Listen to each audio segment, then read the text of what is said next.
Hey, Legal Rebels, this is Tom Martin. I'm the founder of LawDroid, and this is my podcast, LawDroid Manifesto, where I interview legal innovators about how they do what they do.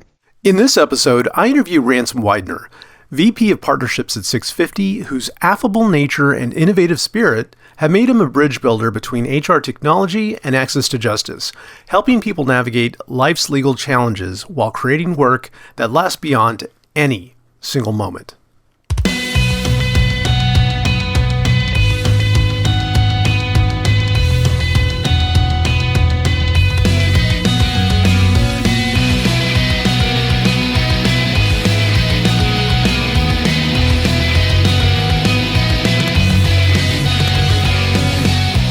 Welcome to the LawDroid Manifesto podcast. I'm Tom Martin, your host, and I'm really thrilled today to have on Ransom Wydner, who is the VP of Partnerships at 650, and he's always impressed me as a very, shall I say, affable man who gets along well with practically everyone, and I really love his spirit and energy, and he's also done some really amazing, innovative stuff, and so that's what we have him here today to talk about.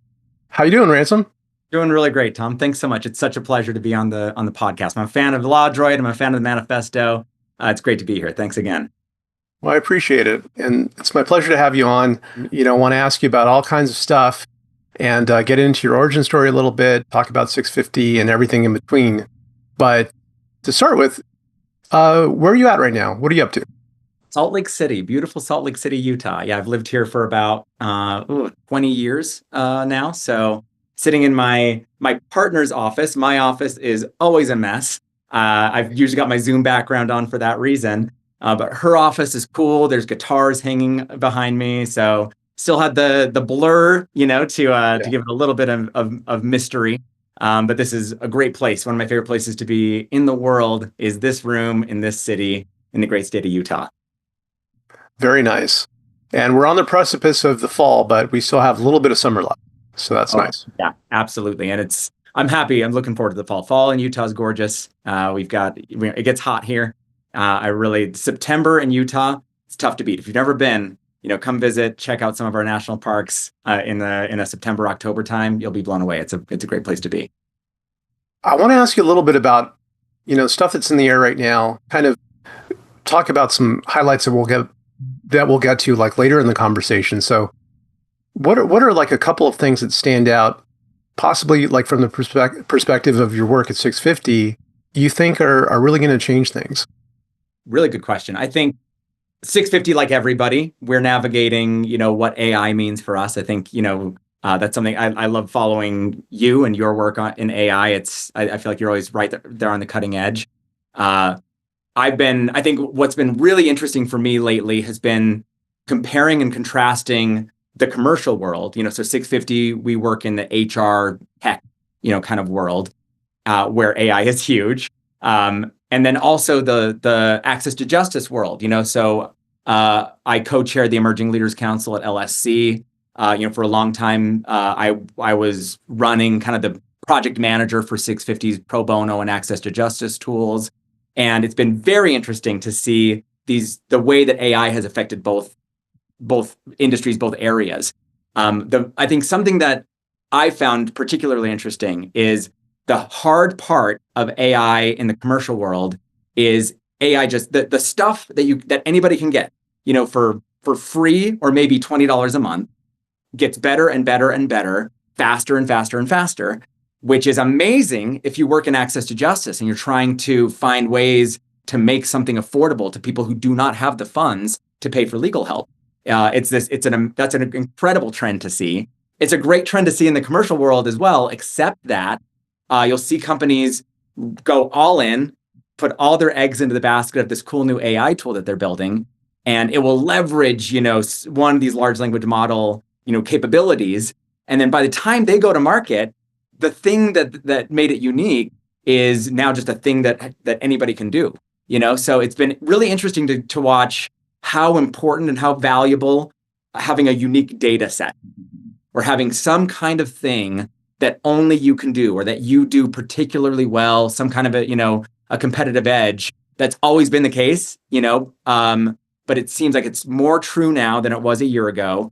And the rate at which that is becoming more true is just mind-boggling. You see it throwing people off. I've seen a lot of companies. I remember, 2022 when ChatGPT 4 was kind of made available to kind of a small group of companies, and in some of these organizations, they glommed on to the features of ChatGPT, or GPT-4 specifically, and they said, "This is incredible. This is so valuable." Retrieval augmented generation was like a brand new term, and everybody thought, what I'll do is I'll wrap my brand around this capability of ChatGPT. I'll solve this problem that my customers have. It'll make me a fortune, and it just takes them a tiny bit too long. They time it wrong, or they didn't quite think about what makes them unique. And a lot of companies were doing this whole, like, have a conversation with your contract, have a conversation with your whatever. And it was just, upload a document, use retrieval augmented generation, ask it some questions, which seemed mind-blowing at the time. But then, less than a year later, GPT-4 generally available, all these companies, value goes to nothing because, you can do it yourself. It's been a wild thing. And you see these competing, dynamics, or these opposite dynamics of, I'm trying to build something where I can add value and make money from it. It's getting harder and harder and harder to do. Where on the access to justice side, where there's been, almost no investment compared to the commercial side, where the focus, it's been this uphill climb by the people who believe in it. People like yourself, Satish Nori, the people that we see out in the world, fighting the good fight of AI and access to justice. It's been this uphill thing trying to convince people, but actually that's the place where it's the best fit. It's the kinds of problems that people need to solve, to answer, to prevent getting evicted, the kind of problem you need to solve, to get a domestic, like an order of protection. Those are simpler problems compared to kinds of things commercial applications you're trying to do. And the fact that it's free or almost free is a good thing. That's an advantage when you're working in access to justice. It's been this really surprising. I think the tides are shifting. We're seeing more openness. Ron Flagg is hopefully speaking on a panel in South by Southwest, alongside these AI access to justice pioneers. And I think that's a really good sign when you see organizations like LSC say AI is part of this solution. That's something that I think a couple of years ago nobody would have believed that. So a long answer to a short question. Those are the things that are really particularly interesting to me. Technology has always been that way, but I think AI is like all technology, only more so, I guess, is one way to put it, right? Well, you're absolutely speaking to the choir here. Appreciate that. I know. Yeah. Yeah. Well, we actually saw each other last in person at ITC. It was actually the AI event that they had the day before. Absolutely. Yeah. And that was amazing. And you're right. The momentum is definitely on including AI in the discussion, in the actual implementation of providing access to justice solutions. And I hope it continues that way. Me too. I love the way that I'm seeing it framed more and more often, which is America's founding promise is equal justice for all. That's part of the core story of America going all the way back. And it has never for a single day been true. It's been this thing, this pursuit that we have never gotten anywhere even remotely close. And it seems actually like we're getting further and further away. And, you look at the LSC had their justice gap report from, I forget, 2021 or 2022, that, basically 9 in 10 people aren't, who can't afford legal help. Their needs just go unmet. And I think if you did that exact same survey today, we'd be moving the wrong way. Framing technology generally and AI maybe more specifically as one tool we can use to keep this promise. That's something that it seems new to me. I've been paying attention not very long, but for a few years, and I feel more optimistic than I've ever been. I love seeing what things like all over the place. Satish has a great new thing in New York City. There's all the great work being done in Chicago. And it's all these, connecting the pieces, and document generation is part of it, and AI is part of it, and people are part of it. But the recognition that even if we could somehow recruit enough lawyers to meet the need, which doesn't seem reasonable or possible, Yeah. That's the kind of work that lawyers don't do. This kind of people work makes up this very tiny amount of the kind of work that lawyers do. Our lawyers are they're working for the government, they're working for corporations, which, you need to, you got to make money. And if we're going to have any chance at making this promise a reality of everybody has the same access to justice, we're going to have to think very differently. We can't just nibble at the edges. We've got to completely change things dramatically. And, technology is great at that. I think that AI it represents the most interesting opportunity that we've seen so far. And I just hope, in 1 year, it's even a different story. We have even more capabilities. As a commercial guy, I'm terrified of it because 650 has spent a lot of time and money building our own, AI tools that are valuable. We have our own unique data set that protects us. But every month, the free stuff just gets better and better, and so there's a lot of pressure to keep up. 100%. And I love that point. Like there is a tension there between, on the commercial side versus access to justice side. And on the access to justice side, it does feel like it's finally a moment where things are possible, and like we could finally try to close that gap. And so I do think that this is a great setup, and I do want to get into this more in depth. But before I do that, as you probably suspect, and my audience knows, I want to get into your origin story and ask you a little bit about that. So now you're living in Salt Lake City, but where did you grow up? I kind of grew up all over the place. So I've been in Salt Lake City for 20 years now, moved here, just around the time I turned 20. Before that, I moved probably 50, 60 times. So we tried to figure it out one time to get passports.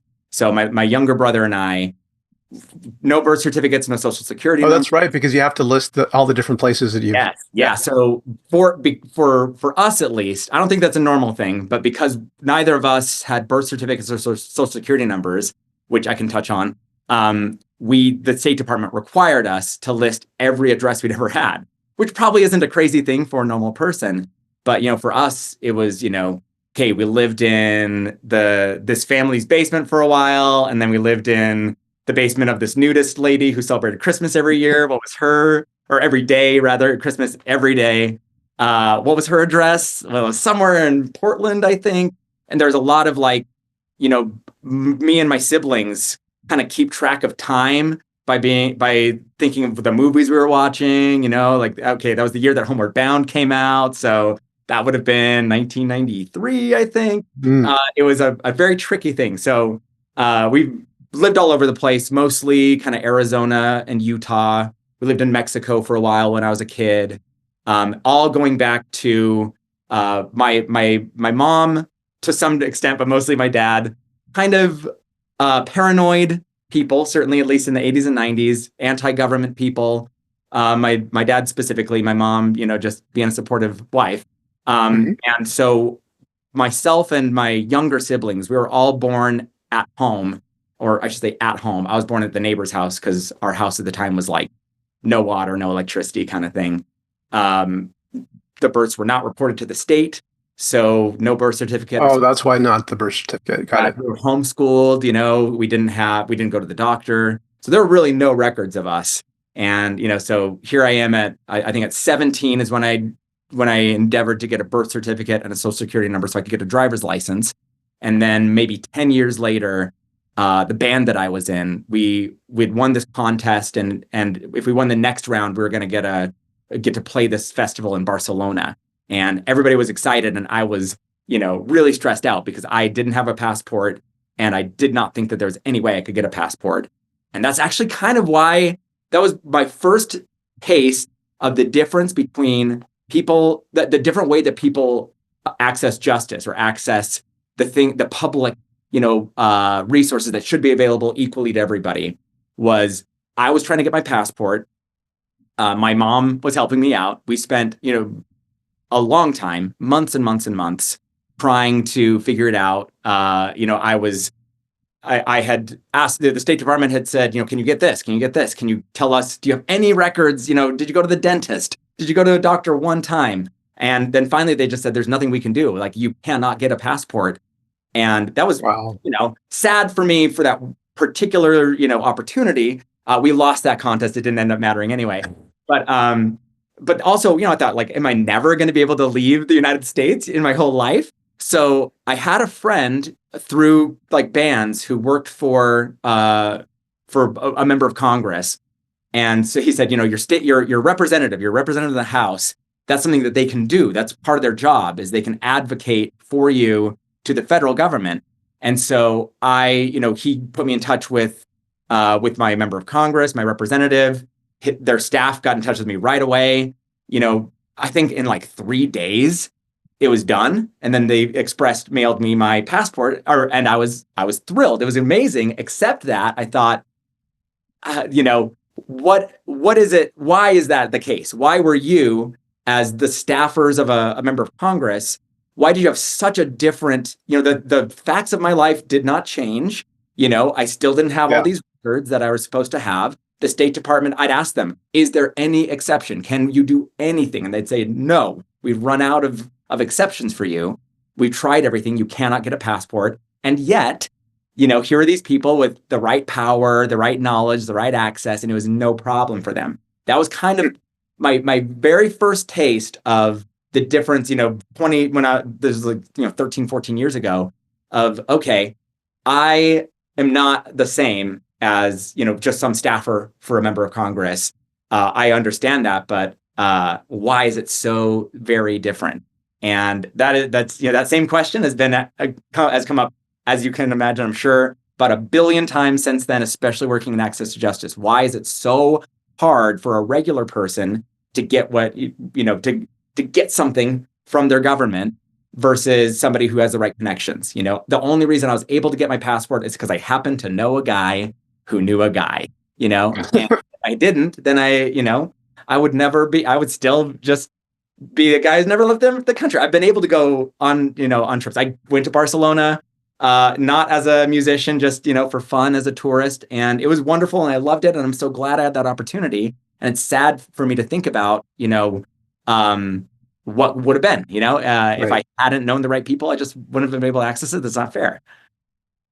Yeah, absolutely. Like, you're right. Like, on the surface of it, we kind of know, yeah, it makes sense that, a legislator can pull some strings, but that, you're right. The pulling of the strings, like, it shouldn't be like that. It should be that we all have equal standing. Like, we're all citizens of the United States. We should be able to ask something reasonable of our government and get it. Yeah. Well, I remember the staff had asked me, they said, sign this thing that gives us permission to look up your records, and I'm like, good luck. I looked up my records, but the thing that didn't work for me worked for them. And it would be one thing, I think, if it was my representative who was doing it, but it was just a staffer, somebody the same age as me, somebody in their 20s who had the authority of Congress behind them, or the authority of this member of Congress behind them. And, again, it benefited me. I'm glad about it.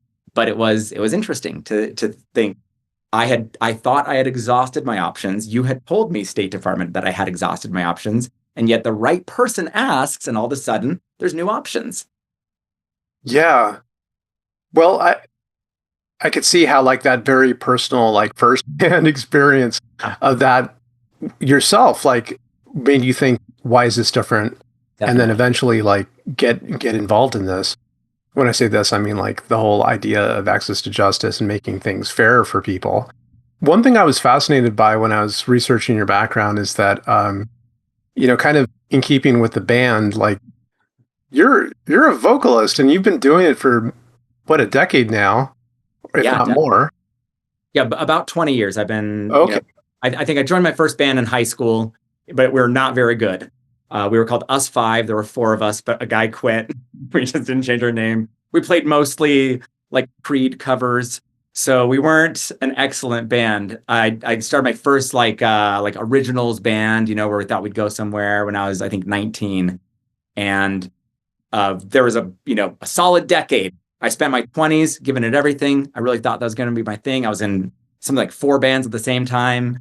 I've done it all, got some success, some of the things at least that I thought would mean if I do this, I will now be successful. I had a record contract, I had songs on the radio, songs in Wow. commercials. And I thought, surely now I'll be able to make a career of this. And then, I turned 30, 31, I think. And I was in two bands at the same time that broke up. And that was my sign that it's time to start something new. And I joined my first tech startup, a company called Team in Salt Lake City. That was, I think, 2016, I want to say. Yeah. And I'm so glad I did. I've had, ever since then, I've thought about everything differently. I've thought about, you can make a living, you can buy a home, and you can still make music, but don't put all this pressure. I used to have this feeling of, if you don't do just your passion, then you're not legitimate. You're not authentic. You're living inauthentically.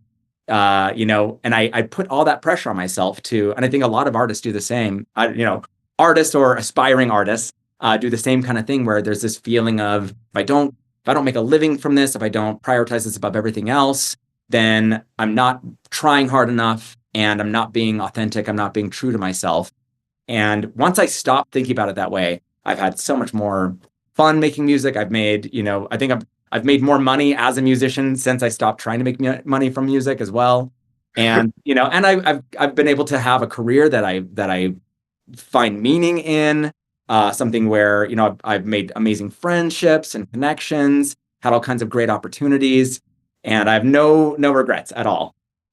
I think, I'm a big believer in like every step that we take is something that is necessary in our lives, and it all contributes to who we become later in life. And, like for me, I connect with your story because early on, when I first graduated from law school, the very first job I took was in Hollywood. Like I wanted to be a movie producer. And so I worked, for a producer and all that stuff, but it was the same idea, following that dream, Yeah. and you gave it a shot. Like you gave it a solid shot. And it sounds like, you still enjoy doing that stuff, and it enriches your life. Yeah, it's still, it's this one, a thing that I tell young musicians, if they ever ask me for advice, is music is not a good way to make money, but it's a great way to make friends. It's a great way to make memories. It's a great way, to build confidence. It's, I love being able to speak publicly, and that's a thing that's terrifying to so many people. And I've had, just the most humiliating things you can imagine happen when you're on stage. In front of all these people, forgetting things. One of my big breaks was, there was the band Panic at the Disco. One of the guys who played in Panic at the Disco is from Utah. And so we kind of knew each other, not well, but, both, fellow musicians, kind of familiar with each other. They played this big festival in Salt Lake City, and they headlined it. And my band went on at like 10 in the morning or something. But right as we got off stage, their bass player, this guy Dallin Weeks, he said, our singer got sick. We think he's got malaria. He's back. He didn't even come here. He's in Los Angeles. Will you and Tyler Glenn from Neon Trees are going to come in and sing some of our songs, if you will? And I'm like, of course, I'm going to, what a great opportunity. And I did okay, but I remember I've fumbled, huge parts, and made enormous mistakes, and when you've done that, when you've had that kind of like stress or disappointment in your performance, doing that, and then, speaking at a partner conference, that's much easier. Speaking at a partner conference is a piece of cake. After you're like, I don't have to hit a note. I don't have to worry if my voice cracks, I don't have to memorize 1,000 words or whatever. So it's been a great thing, not only for my friendships. This is like the main thing that kept me sane during COVID, is getting together with my bandmates. We're all, past the age of being professional musicians. We do this for fun now. We do it it's all about the friendships now. But in addition to that, it's a great, it's been this amazing way for me to get comfortable being in front of people, to get comfortable making changes on the fly. If I need to give a presentation and someone says, by the way, totally different slide deck now, that doesn't stress me out. Right. And I attribute all of that to having spent my 20s pursuing and mostly failing at being a professional musician. Well, you know what? I totally get what you're talking about. Like I think sometimes when we talk to people about our lives and like our experience, there's a focus on like what the immediate is. And like the immediate thing to talk about is, okay, music, playing a band, what was that like? But there's also like, as you're saying, like the context of it, like the stuff that we learn within that role, Yeah. that like the stress testing of performance and then being able to like, apply that elsewhere, like, in presentations and all that. It's invaluable. And it's something that I don't think we really think of when we think of, performing musically, but it definitely is. I agree. So my first, job in tech, I did not have the pedigree, the resume, all the things to get the job that I wanted. And so I really had to try to shake them up, and make an impression another way. And it worked. And I'm so glad that I got that job, that first job in technology as a sales development representative. It opened so many doors for me. But because of that, I wrote this blog about, why you should hire a musician, because I kept on finding there were a lot of people working in technology who had some kind of background in music or other kind of performance. And I thought, it's interesting. A lot of HR people at the time, at least, the big conversation in HR was, spend less time looking at this checklist of specific experience and specific education and look more at transferable skills and behaviors. And I thought that was really neat. But I also felt like I hadn't seen that for the most part. I hadn't seen it applied toward things that are outside of the professional world. I'd interviewed for another job maybe like 2 or 3 months before the tech job at Team. And I remember the hiring manager asked me what was my biggest accomplishment. And it was something about music. It was something that I'd done in the last year as a musician that I was very proud of. That was a lot of work, and I thought was a big accomplishment. And he just kind of brushed it off like, no, I mean, like in your job, and all my jobs in my 20s were things like I worked at the Gap, like it was make ends meet kind of things, Right. just to keep the lights on while I chased my dream. And I didn't have a lot of, impressive things to say about how well I folded cardigans at the Gap. All the things I could talk about were things in my passion. And so I wrote this blog piece about why you should hire a musician. And it did, it was okay. It was, as far as LinkedIn content goes, it was, middling.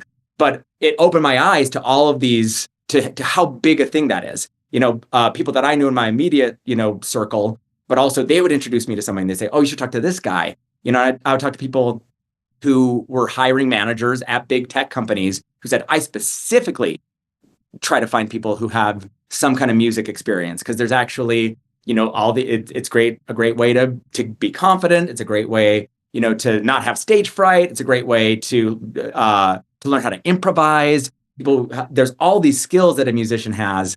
And so, writ large, I think the most interesting thing about that to me was, hopefully helping people think about transferable skills and behaviors in a little bit different way.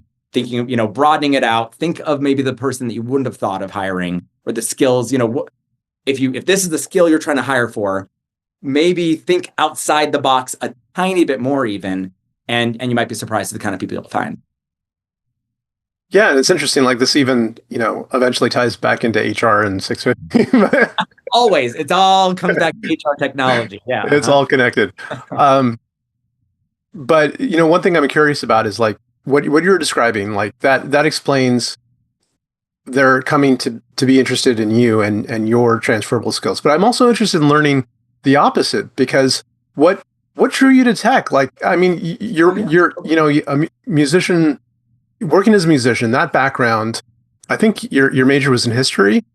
Yeah. Yeah. I'm I'm a college dropout. I'm currently still majoring in history. Okay. 1 credit hour at a time as I'm able to. At some point before the end of the century, I think that I'll finally have my degree. Yeah. But what I mean is like from your background to going into technology, like what was the draw there that took you in that direction? Technology, I've always been kind of a geek. I've always been interested in technology, just kind of generally, not specifically. I've got my younger brother, Kirk, is like a major tech. I think I say that with affection. I think he would receive it that way.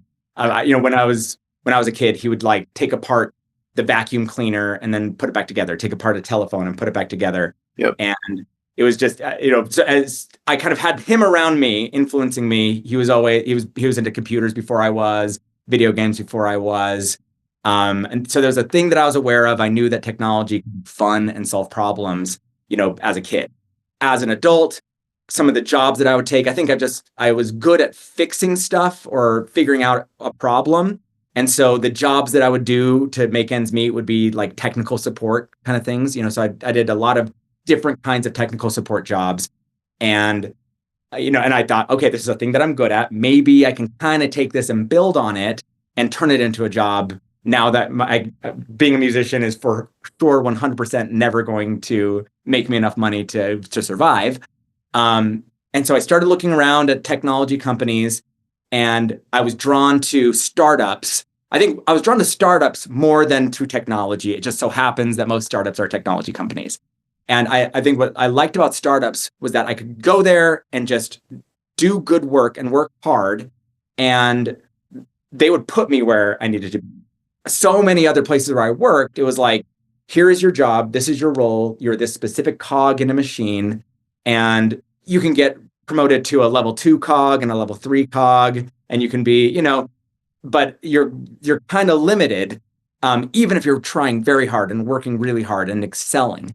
And I loved that at a startup, the whole culture was, there are no passengers on the rocket ship, everybody pulls their weight and then some.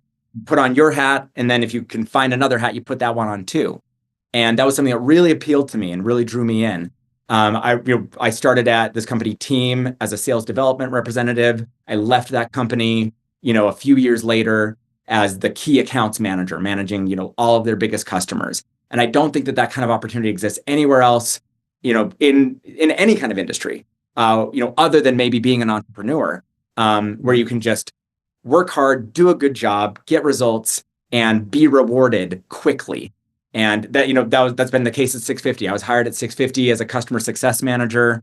I think that's maybe like one of the only jobs I've never done at this company, because I started there. They said, we could use some help in PR. Great, let me do it. We could use some help doing this. I would love to do that. That sounds fun. Let me do it. That's how I ended up, I'm not an attorney. I'm not an engineer, but I ended up, being kind of the project manager with actual attorneys, doing the work for our pro bono and access to justice tools. It was interesting to me. It was kind of hard, and nobody else had taken it on. And I said, I'll do it. I'd love to do this. That's a thing that's really cool in the tech world. That's, I think, the thing that drew me in. It's a thing I love seeing is that you can just work hard, get good results, and kind of carve out your own path. That feels true now, as much as it was in 2016 when I joined kind of the tech world, and maybe even more so. I think, who knows what AI is going to do? I feel like AI is just going to kind of supercharge that. If you've got ambition, if you've got a vision, and if you will put in the time and the work to make it happen, I think that there are few opportunities on the planet like working at a tech company, and specifically working at a tech startup. Well, thank you for that. I mean, I understand what drew you to tech now and the progression there. I do want to like rewind a little bit to like you starting at 650. Yeah. I mean, first, for everyone's benefit, if you could, like, what is 650? So 650 now, which is a different thing than it was when I joined, but 650 is an HR compliance platform. So we kind of specifically zoom in on the employment law part of HR compliance. So we have tools that help HR leaders with hiring, with separation, and with managing employees across all 50 states. We kind of drill down to the city and county level. Everything is up to date. At least once a month, we're refreshing everything we do. The kind of the heart of it is this thing, our employment law database, which covers, something like 4,300 legal summaries of how laws differ, across many categories and subcategories, cities, states, counties, federal. That's the main thing that 650 does now. Our mission has always been the same, which is make the law more accessible. So we used to do privacy law. We have, we for a long time focused very hard on access to justice and pro bono. We did kind of business to business stuff, business formation stuff. And now most of our focus, most of our growth, most of our investment has been in the employment law section. But the bottom line has always been, how can we use technology and user design to make the law more accessible to people who aren't attorneys? So how did it start? How did you, how did you learn of the opportunity, and why did you pursue it? So the company that company in Salt Lake called Team was acquired by WeWork, and I won't say too much about WeWork. It doesn't need to be said. It didn't end up super great. So I think it was about end of 2019. The writing was a little on the wall. People knew that the company Team was going to be sold to somebody else. And a lot of us were kind of evaluating what were our options going to be. And there's a really vibrant tech community in Salt Lake City and kind of the greater Salt Lake City area. So there are a lot of opportunities, but there were kind of three different groups of people, the people that I cared about the most, trusted the most, who worked at Team, went to kind of three different places. One of them was in finance, where there was a lot of money. One of them was in oil and gas. That was kind of the most money. And then there was this legal technology, which was definitely the least money. But they were also the ones that were being straight with me. So I talked to all these companies. I thought they were really interesting. Nothing bad about them. But when I talked with the 650 people, they were talking to me. They wanted to get to know who I was. It wasn't just about, they knew my resume. They had it in front of them. They weren't asking about my experience. They're asking about me as a person, what I care about, what my goals are, what's important to me, what kind of work do I want to do. And I was really drawn to the fact that they were doing some access to justice stuff. This was, 5-something years after I'd had my own encounter with the passport. And this doesn't seem fair. And they were doing work with asylum and something also very dear to me, eviction. I got evicted a lot as a kid. And so, and moved a lot. But housing insecurity is like this thing built into me. And they had this thing called Hello Landlord that was very useful to a lot of people, people that reminded me of my family growing up. And so, I said, if I join 650, can I work on these? Can I put some of my time into these kinds of tools? And I said, yeah, absolutely, for sure. You can kind of work on whatever you want here. This is a small company. There's stuff you've got to do. And as long as that stuff's done, do anything else. We love that. We love ambition. So that was kind of it for me. And then I also, as I was leaving Team, I had some things that I felt like I needed to wind down, some commitments to customers. I wanted to make sure that some things that I told customers would happen, I want to see them all the way through. And so I had told 650, here's where I'm going to start. And then I told them, actually, I can't start for 3 more months. And I explained why, and they said, that's fine. They understood that, they appreciated it. And that for me was yeah, of course, this is the right place for me. These are the right people for me. And that's been reinforced over and over and over again over these years. Wow, that's an amazing connection there. Also the fact that, I get it. Maybe the others were speaking to you more as that, as you mentioned, like a cog in the wheel kind of thing. And do you fit into that? No, they were offering, they were saying, they were talking about money and money that I had never thought of myself making. And that was attractive.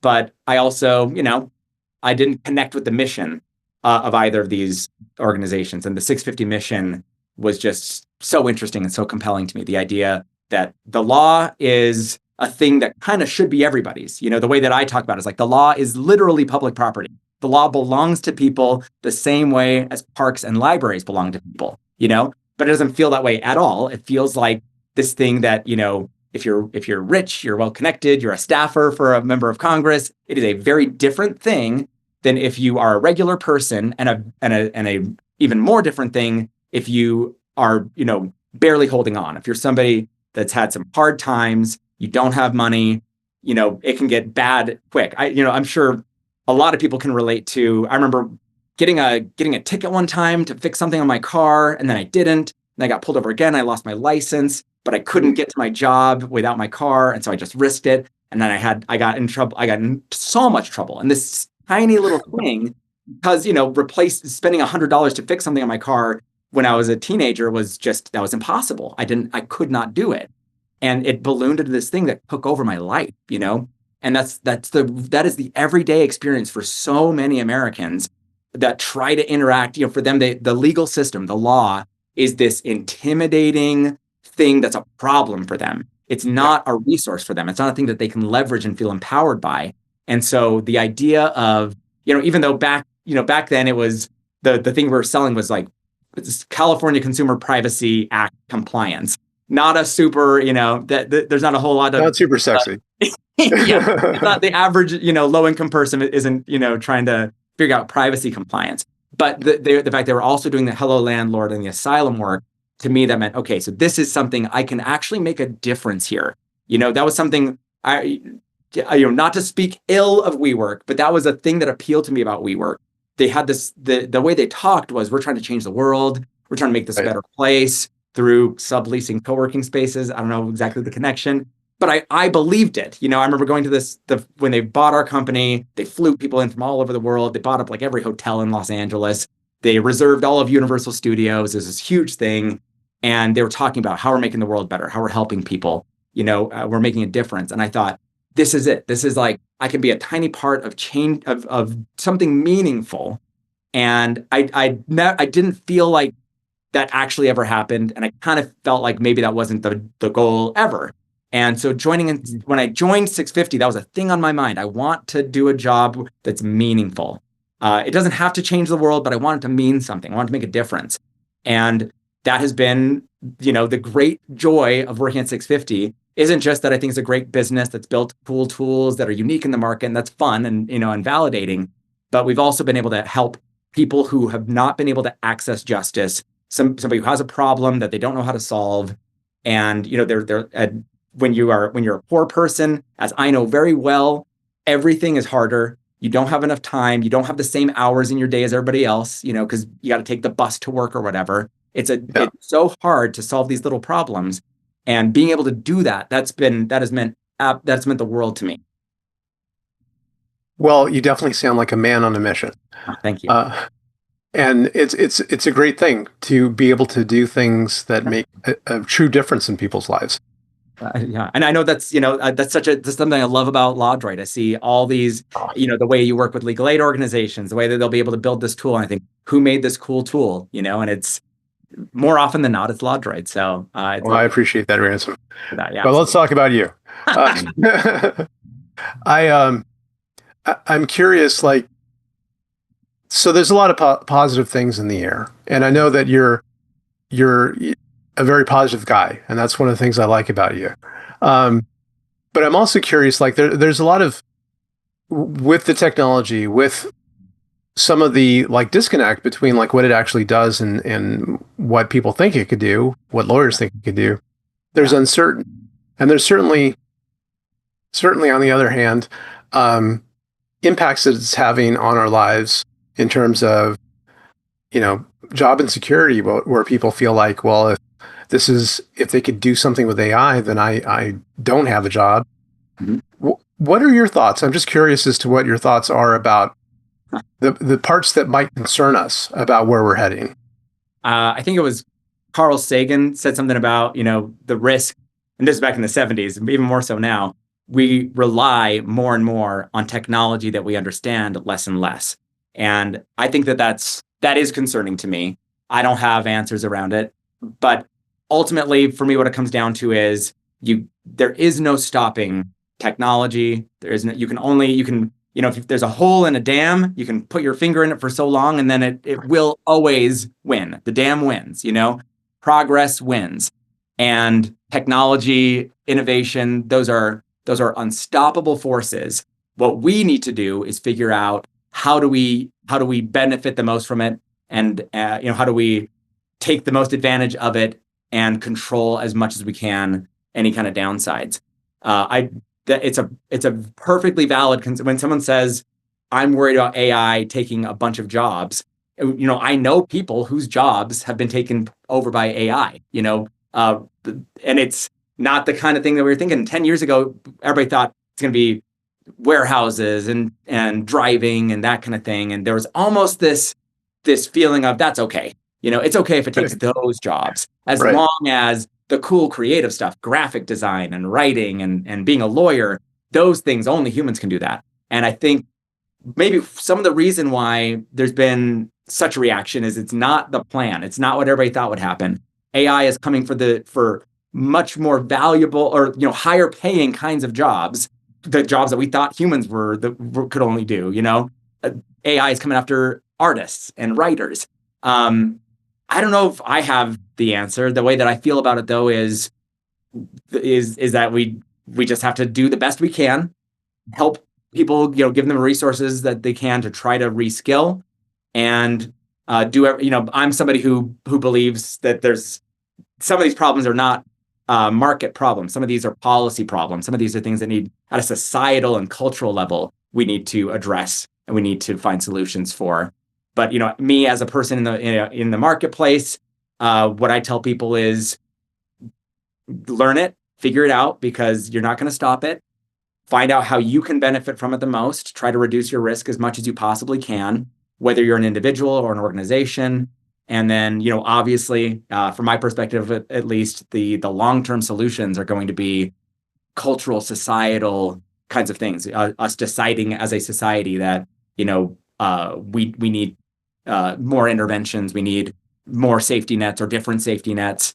We need things like basic income. I don't know. I'm not a policy person, but I have a very strong feeling that the solution is not going to just be trying to convince companies not to do the most profitable thing. Everybody's going to do the thing that's most efficient, the thing that's most cost effective.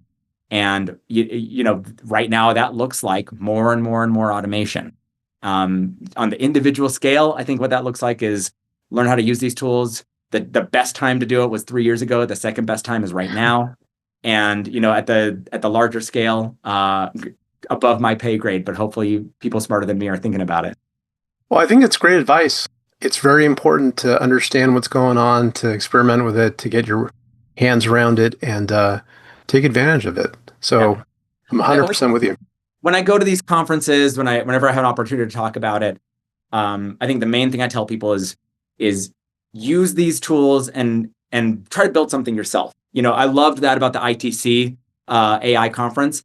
There were all these opportunities for people to do it, get their hands on it. I love Kristen Sunday afterwards just published a great blog, like, here's how you build an AI tool, from start to finish. And I think that's such a helpful thing for two reasons. One, it's really good to build those skills. But two, I think it's so important to understand what AI tools are good at and what they're not very good at. Now, they're going to keep getting better at the stuff that they're not good at. But understanding that difference, I think, is the key, whether you're an individual trying to do better at your job or an organization trying to figure out how do you leverage AI and how do you build things that will actually be valuable to you, is understanding, okay, what are the things that it does really well? What are things it doesn't do well, where there's still an opportunity for me to add some value? Because as these tools get better and better, it's going to be more and more important to have a thing that you do uniquely, that you can protect, that it can't just be duplicated by somebody else. Well, absolutely. And it makes me think, like, one of the questions that I've been wanting to ask you, and I think it would be really, the audience would love to hear your answer to it, is in doing all of these different things, from being a vocalist to hanging out with your band to, the work you do at 650 and everything in between, how do you keep that balance? Like, is there such a thing as a work-life balance? What do you think? I think, so first of all, I think it's a different thing for everybody. I know people who genuinely feel like their work is their balance. They do it, they lean all the way into it. That's great. Good for them. God bless them. I envy it a little bit.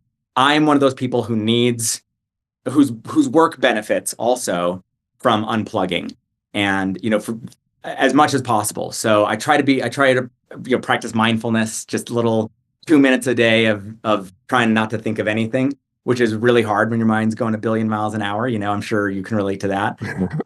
I like to, whenever I work from home, so I work from our office a couple times a week. I appreciate that I have that flexibility, because when I work from home, I'll go on a walk on my lunch break or take a quick run on my lunch break. It takes me 30 minutes to eat lunch, 30 minutes to go on a walk or a jog.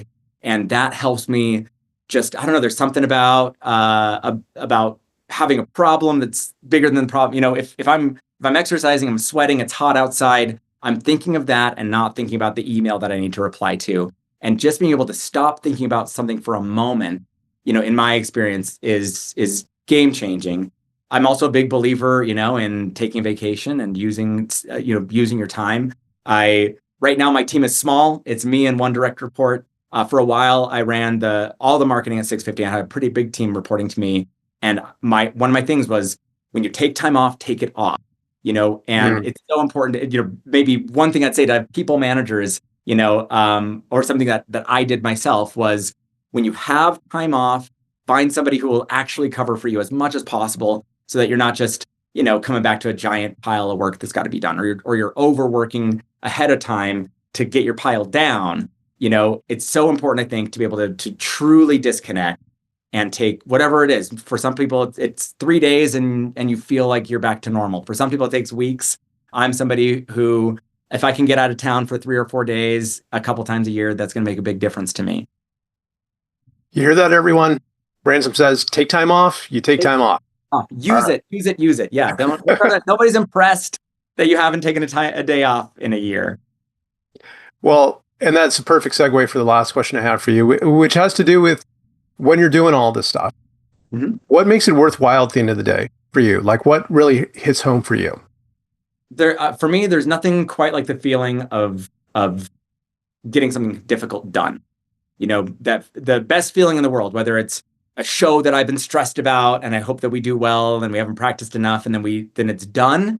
The most joy that I feel is the minute that I'm off stage, and and I'm able to just kind of enjoy the completeness of it. I feel that way about every time we have a product launch. I feel that way about every time we sign a new partner agreement, and I feel that way about about music, about my relationships. Doing something difficult, doing it well, and then saying, great, on to the next one. That's a big thing to me. I think bigger picture, doing something meaningful, doing something that I feel like will last. It's such a privilege when you think about working, whatever your job may be. Thousands of years ago, a pharaoh would have to spend generations building a pyramid that would last beyond their lifetime. You think about how hard it used to be for almost all of human existence to do something that would last beyond your own lifetime. And now it's so easy. It's so easy to build something, whether it's a piece of art or a piece of work or whatever it may be that speaks to you. For me, the ability to, maybe it's a song I wrote, or maybe it's a tool that I built, or maybe it's an impression I made on somebody, a talk I gave that, that spoke to somebody. The idea that I can do something that may outlive me, and I don't have to be a pharaoh and build a pyramid to do it. That is a huge thing about what motivates me and makes it worth it. Well, Ransom, thank you so much. That's an awesome way to bring us home. My pleasure, really. Honestly, Tom, thank you so much. Yeah, it's been a pleasure to have you on the show. For people that are watching, how can they reach out to you, keep in touch? You can always email me. I love my email, ransom@650.com. I'm on, all the social medias. Find me on LinkedIn. If there can't be more than like a dozen guys named Ransom on LinkedIn. So find me that way. And I go to a lot of these trade shows too. So if you work in the HR world or the partnerships world, maybe I'll see you at one of these events, or the Access to Justice world, ITC. And I do hope to see you at the next one. It's always a pleasure. Bells on, definitely. And to all of you, thank you so much for watching. I'll see you next time. Thank you so much for watching the latest episode of the LaDroid Manifesto podcast. To keep in the loop about upcoming episodes, please subscribe to LaDroid Manifesto and you'll get notified. Thanks for watching. See you next time.